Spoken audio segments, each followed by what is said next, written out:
Hello and welcome to today's daily message.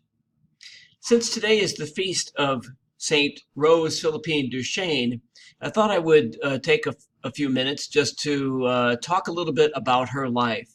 She's of special importance to us here in the Midwest because she spent so many years here in St. Charles and in the Florissant area. Rose Philippine Duchesne was born in Grenoble, France in 1769. She entered the Visitation of Mary Convent at the age of 19, and when the French Revolution broke out, her convent was closed, and so she began to take care of the poor and the sick. She opened a school for homeless children, and she risked her life helping priests in the underground.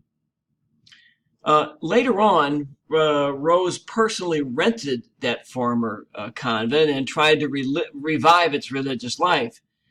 But before long, there were only four of the sisters left. So they joined the just beginning Society of the Sacred Heart, whose young superior, Mother Madeline Sophie Barrett, would be a lifelong friend of hers.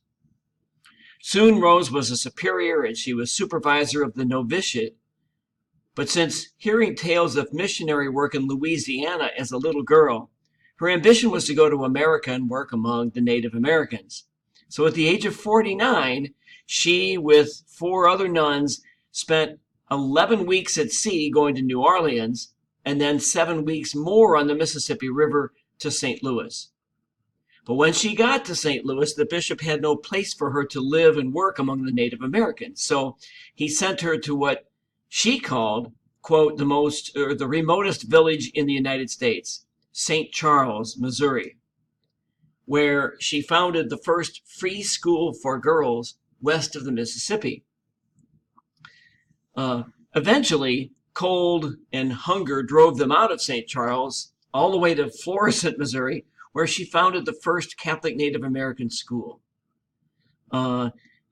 Finally, after several years in Florissant and after suffering many hardships, at the age of 72 and in poor health, she got her lifelong wish. There was a mission founded at Sugar Creek, Kansas, among the Potawatomi Indians, and she went along with them. And even though she couldn't learn their language, they soon named her the Woman Who Prays Always, because that was her ministry at that time. Rose Philippine died in 1852 at the age of 83, and she was canonized in 1988.